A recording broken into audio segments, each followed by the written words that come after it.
वडोदरा महानगर पालिका के चुनाव की घोषणा के एन पहले आरपीएस के नेताओं ने भारतीय जनता पार्टी में जुड़कर राजनीतिक गलियारे में बड़ी हलचल मचा दी है। वडोदरा महानगर पालिका की सभा में जिन्हें हमने भारतीय जनता पार्टी के खिलाफ खड़ा हुआ देखा है, आज वो नेता भारतीय जनता पार्टी के साथ खड़े हैं। मैं बात कर रही हूँ आरएसपी के प्रदेश अध्यक्ष राजेश आयरे की। उनसे बात करके जानने की कोशिश करेंगे कि आखिरकार किस सोच के साथ भारतीय जनता पार्टी में जुड़े हैं, क्या सोच है भारतीय जनता पार्टी में जुड़ने के पीछे। भारतीय जनता पार्टी का मेरी एक विचारधारा पहले से भी भारतीय जनता पार्टी के साथ थी।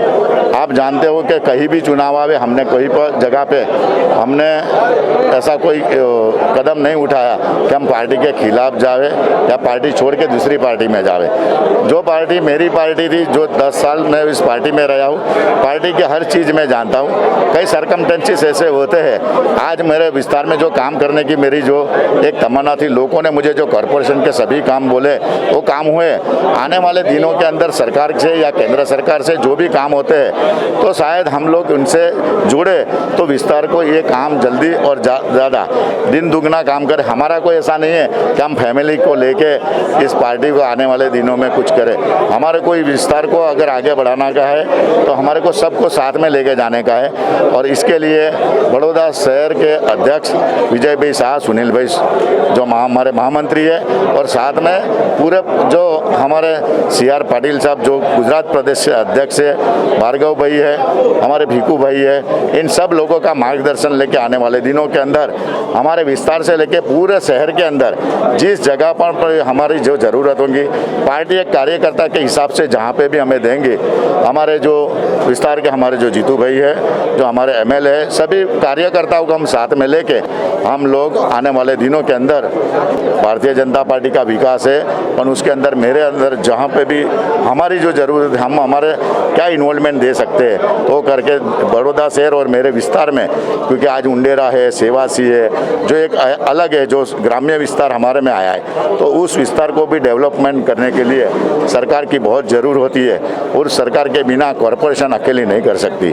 तो ये सब बावजूद हम आज भारतीय जनता पार्टी में मेरी पूरी टीम के साथ हम लोग घर वापसी की है और बड़ी संख्या में आज जुड़े हैं भारतीय जनता पार्टी में और घर वापसी हुई है और विकास के काम करेंगे अपने इलाके में, ये कहना है राजेश आयरे का, जो आरएसपी के प्रदेश अध्यक्ष थे लेकिन अब भारतीय जनता पार्टी में जुड़ चुके हैं। और भारतीय जनता पार्टी उन्हें कौन सा पद देती है वडोदरा महानगर पालिका में, इस पर पूरे वडोदरा शहर की नजर जरूर होगी। भारतीय जनता पार्टी के जिला उपाध्यक्ष 1000 समर्थकों के साथ कल कांग्रेस में जुड़े हैं। ऐसे में आज भारतीय जनता पार्टी ने आरएसपी के कुछ बड़े नेताओं को बीजेपी में शामिल कर नहले पे दहला साबित किया है और भारतीय जनता पार्टी के शहर अध्यक्ष डॉक्टर विजय शाह हमारे साथ है। क्या रणनीति के साथ आरएसपी के नेताओं को बीजेपी में जोड़ा गया है?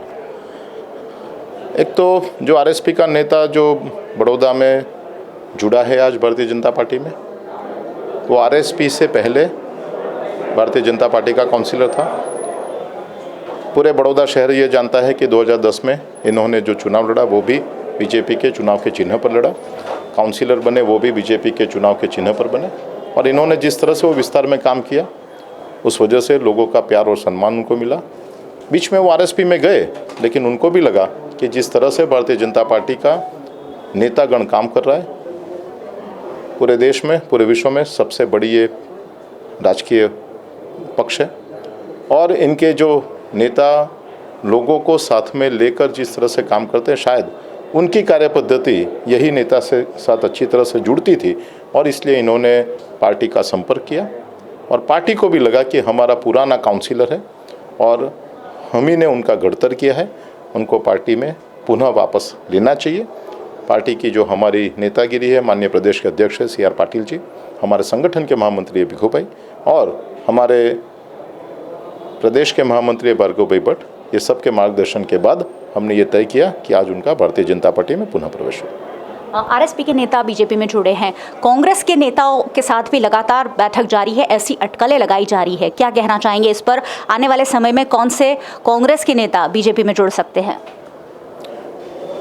जो सामाजिक कार्यकर, जो भी राजकीय पक्ष का नेता ये मानता है कि भारतीय जनता पार्टी आने वाले दिनों में सबसे अच्छी तरह से लोगों का काम कर सकती है, विकास के काम में जो लोग जुड़ना चाहते हैं, और जिनको ये लगता है कि भारतीय जनता पार्टी की पंचनिष्ठा की जो बात है वो बात से वो सम्मत है। उनको भारतीय जनता पार्टी में प्रवेश हो सकता है। भारतीय जनता पार्टी भी ये डिसाइड करेगी कि ऐसे लोगों को कब लेना चाहिए, क्यों लेना चाहिए, इनसे विस्तार में लोगों का फ़ायदा होगा और उसमें पार्टी का क्या फ़ायदा होगा, और ये सब देखने के बाद पार्टी ये डिसाइड करती है कि उनका प्रवेश करना चाहिए कि नहीं। अभी हम कोई कांग्रेस के कोई भी नेता के साथ संपर्क में नहीं है, लेकिन अभी कोई एक चैनल के माध्यम से हमें पता चला कि कांग्रेस के एक महिला नेता को कांग्रेस में से सस्पेंड किया गया है।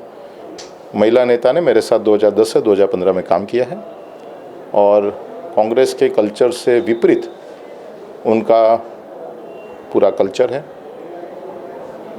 शायद हम भी उनको सामने से संपर्क करने का प्रयत्न करेंगे, क्योंकि हम चाहते हैं कि जो लोग जनसेवा में लगे हैं, जो सही लोग हैं, वो सब सही लोग भारतीय जनता।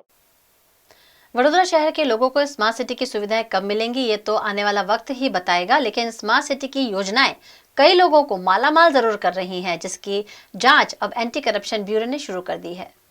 वडोदरा शहर, हमारा सबका प्यारा वडोदरा शहर, जब स्मार्ट सिटी योजना में वडोदरा शहर का नाम आया था, हर एक वडोदरा वासी बहुत ज़्यादा खुश हुआ था। आज इस बात को काफ़ी साल बीत गए हैं, वडोदरा शहर स्मार्ट सिटी बन नहीं पाया है। शायद योजनाओं पर अभी भी काम चालू है और अब इन योजनाओं में जो भ्रष्टाचार हो रहा है वो जानकर वडोदरा शहर के लोग ताज्जुब में पड़ सकते हैं, क्योंकि करोड़ों के गफले वडोदरा शहर को स्मार्ट सिटी बनाने के नाम पर किए गए हैं। चाहे सिटी कमांड सेंटर बनाने से लेकर जन महल तक जो प्रोजेक्ट स्मार्ट सिटी के नाम पर उठाए गए, उनमें करोड़ों का भ्रष्टाचार हुआ है। और ये मैं नहीं कह रही हूँ, ये बात वडोदरा के एक जागरूक नागरिक ने मुख्यमंत्री तक पहुंचाई है और जो सबूत मुख्यमंत्री विजय रूपाणी के सामने पेश किए गए हैं उससे मुख्यमंत्री खुद सोच में पड़ गए हैं। उन्होंने फौरन एंटी करप्शन ब्यूरो के अधिकारियों को बुलाकर इस मामले अवगत कराया है। एंटी करप्शन ब्यूरो के जो डायरेक्टर हैं केशव कुमार, काफ़ी बेखौफ उनकी छवि है और केशव कुमार ने भी जो दस्तावेज देखे हैं उसके बाद वो भी सकते में है कि वडोदरा शहर को स्मार्ट सिटी बनाने के नाम पर जिस कदर भ्रष्टाचार किया गया है उसमें कितने बड़े बड़े नाम और करोड़ों का घोटाला सामने आ सकता है।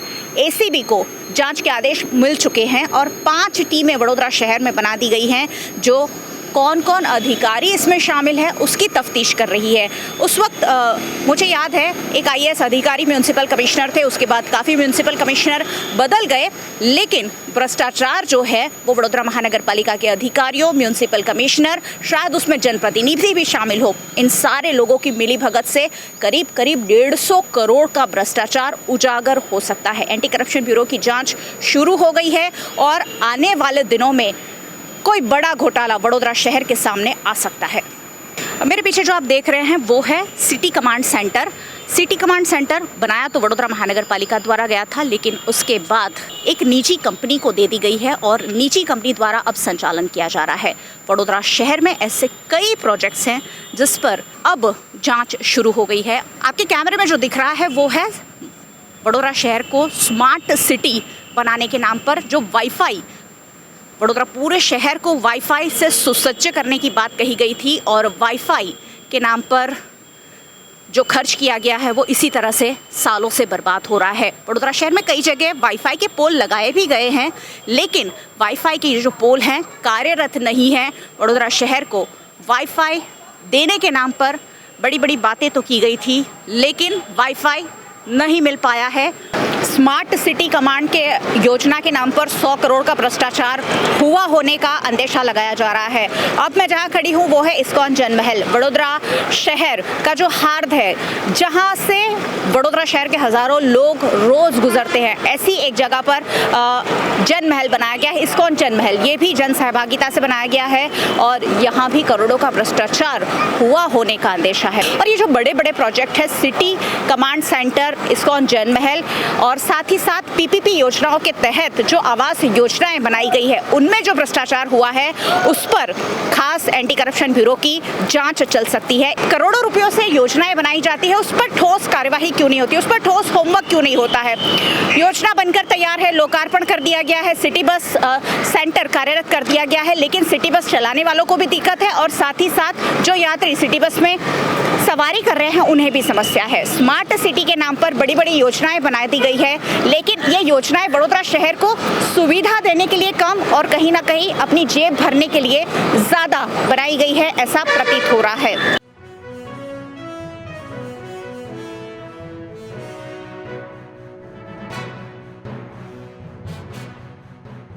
वडोदरा शहर जब स्मार्ट सिटी योजना में शामिल हुआ था, हम सब बहुत खुश थे, लेकिन अब मुख्यमंत्री खुद ये शायद कहीं ना कहीं मान चुके हैं कि वडोदरा शहर को स्मार्ट सिटी बनाने में करोड़ों का घोटाला हो रहा है। जांच के आदेश दिए गए हैं और एक निष्पक्ष जांच की मांग हर वडोदरा शहर के वासी कर रहे हैं, क्योंकि ये जनता के पैसों का दुरुपयोग तो है ही, साथ ही साथ हमारे दिलों के साथ भी खिलवाड़ है। वडोदरा शहर को स्मार्ट सिटी बनाने के नाम पर जो करोड़ों रुपए का घोटाला किया गया है, उन अधिकारियों के नाम जल्द से जल्द जांच पूरी कर सार्वजनिक किए जाए। ऐसे भ्रष्टाचारी अधिकारियों को उजागर करना बहुत ज्यादा जरूरी है और एंटी करप्शन ब्यूरो के जो डायरेक्टर है केशव कुमार, उनसे भी शायद वडोदरा शहर के लोग बहुत ज्यादा उम्मीदें रख रहे हैं कि शहर के नाम पर हुए घोटाले को जरूर उजागर किया जाए और महाराजा सयाजीराव गायकवाड़ का जो शहर था उसे स्मार्ट सिटी बनाने के काम पर सारे लोग मिलजुल कर आगे बढ़े, ये बहुत ज्यादा जरूरी है। कैमरा पर्सन भरत राजपूत के साथ मयूरिका, VNM टीवी के लिए। MS यूनिवर्सिटी द्वारा दिए जाने वाली DSW स्कॉलरशिप मामले ABVP द्वारा यूनिवर्सिटी हेड ऑफिस पर हल्ला बोल किया गया। कोरोना महामारी के चलते पिछले कई महीनों से MS यूनिवर्सिटी बंद है। ऐसे में इस वर्ष छात्रों को DSW स्कॉलरशिप नहीं मिल पाई है। DSW स्कॉलरशिप के लिए फिजिकल इंटरव्यू जरूरी होने की बात कहते हुए MS यूनिवर्सिटी स्कॉलरशिप देना संभव नहीं होने की बात कह रही है, जिस पर आपत्ति जताते हुए अखिल भारतीय विद्यार्थी परिषद द्वारा रजिस्ट्रार डॉक्टर KM चुड़ासमा को आवेदन पत्र दिया गया। अखिल भारतीय विद्यार्थी परिषद द्वारा आज यूनिवर्सिटी हेड ऑफिस खाते रजिस्ट्रारश्रीને આવેદન આપવામાં આવ્યું હતું। એમાં મુખ્યત્વે માંગ એ હતી કે DSW સ્કોલરશિપ જે યુનિવર્સિટી દ્વારા જરૂરિયાતમંદ વિદ્યાર્થીઓને આપવા માટે આવે છે, પણ આ વર્ષે જે તે રીતે માહિતી છાપામાં જે માહિતી આવી હતી કે આ વર્ષે DSW સ્કોલરશિપ મળવાપાત્ર નથી। એનું મુખ્યત્વે કારણ એ જણાવવામાં આવ્યું હતું કે ફિઝિકલ ઇન્ટરવ્યૂ શક્ય ન હોવાના કારણે। તો સાથે સાથે આપણને એ જણાવી દઉં કે યુનિવર્સિટી જો ઓનલાઈન એક્ઝામ લઈ શકે છે, ઓનલાઈન પરીક્ષા લઈ શકે છે, ઓનલાઈન શિક્ષણ આપી શકે છે, તો ઓનલાઈન ઇન્ટરવ્યૂ લેવા માટે પણ સક્ષમ હોવી જ જોઈએ।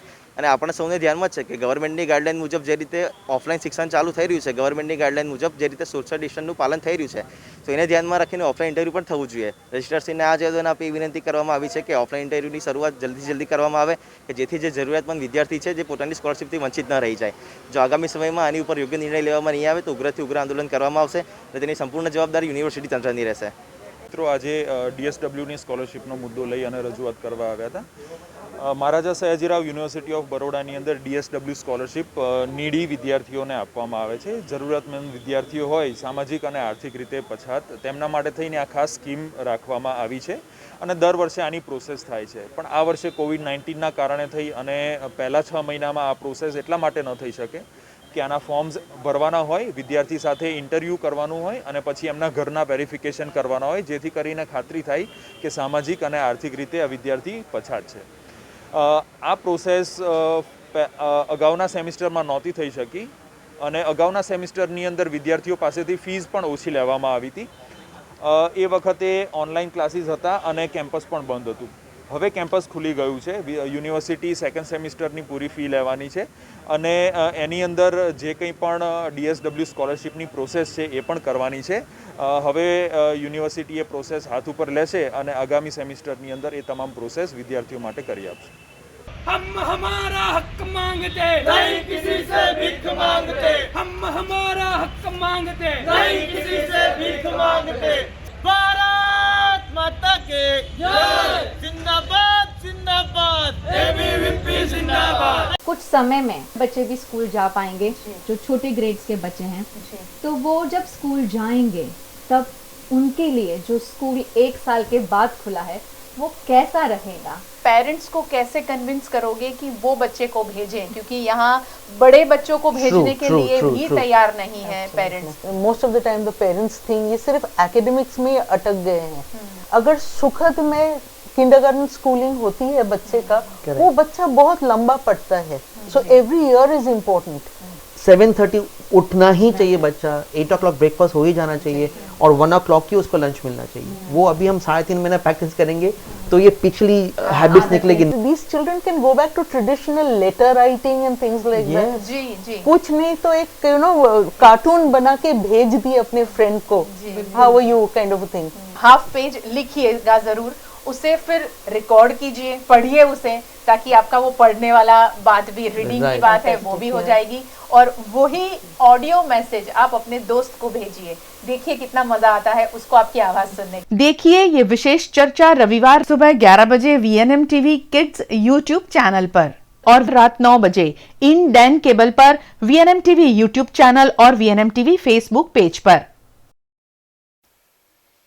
सांस्कृतिक नगरी वडोदरा कमाटी बाग के चलते गार्डन सिटी के रूप में भी जानी जाती है। ऐसे में अब पुराने बस स्टैंड पर नया गार्डन बनाने की योजना प्रस्तावित है। इससे शहर को 4 चांद लग जाएंगे। वडोदरा शहर के हार्द समान रेलवे स्टेशन के सामने ट्रांसपोर्ट हब के रूप में नया जल महल बनाया गया है और सिटी बस स्टैंड को वहां शिफ्ट कर दिया गया है, जिसके चलते पहले जहां पुराना बस स्टैंड था वहां खाली जगह हो गई है। ऐसे में प्रशासन द्वारा वडोदरा में आने वाले लोगों की सीधी नज़र सुंदर हरियाली पर पड़े, इस आशय के साथ हीरक बाग जैसा सुंदर गार्डन 90,000 स्क्वायर फीट में तैयार करने की योजना बनाई गई है, जिसके तहत कंपाउंड वॉल बनाने की शुरुआत कर दी गई है। गौरतलब है कि वडोदरा शहर में 115 गार्डन है और 116वां गार्डन सयाजीगंज इलाके में रेलवे स्टेशन के पास बनाया जाएगा, जो सुंदर वडोदरा शहर को कुछ और सुंदरता प्रदान करेगा।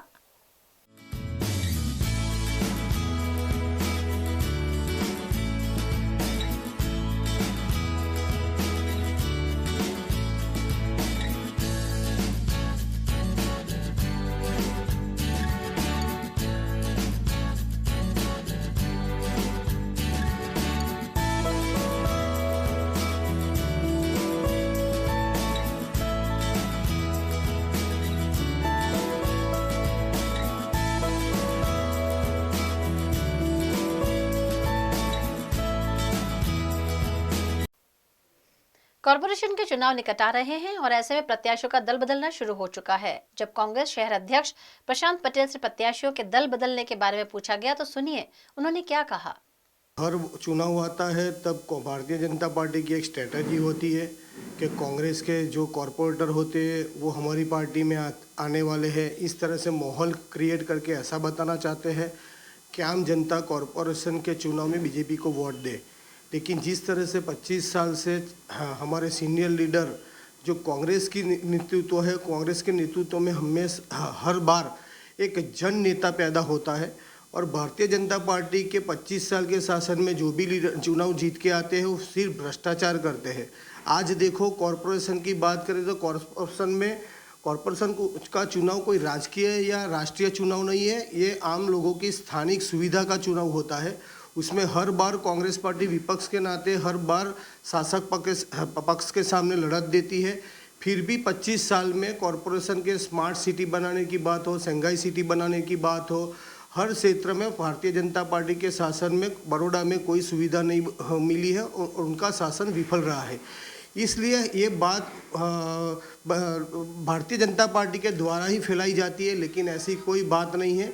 कांग्रेस का वही जो भी कार्यकर्ता है हर बार लोगों के बीच जाके विपक्ष में हो या सत्ता में हो वो नहीं देखते, सिर्फ एक राजकीय पक्ष के साथ कांग्रेस के साथ जुड़े हैं तो आम जनता की सेवा करनी है, यही कांग्रेस के लीडरों की और कांग्रेस के कार्यकर्ता की भावना रहती है।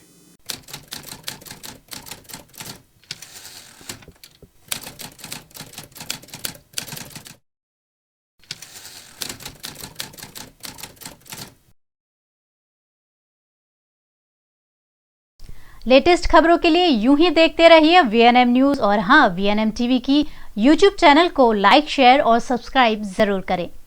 और हाँ, इस बेल आइकन को दबाना ना भूलें। इसे प्रेस करते ही आपको मिलेगी VNM TV YouTube चैनल की सारी नोटिफिकेशंस और आप रहेंगे खबरों से अपडेटेड।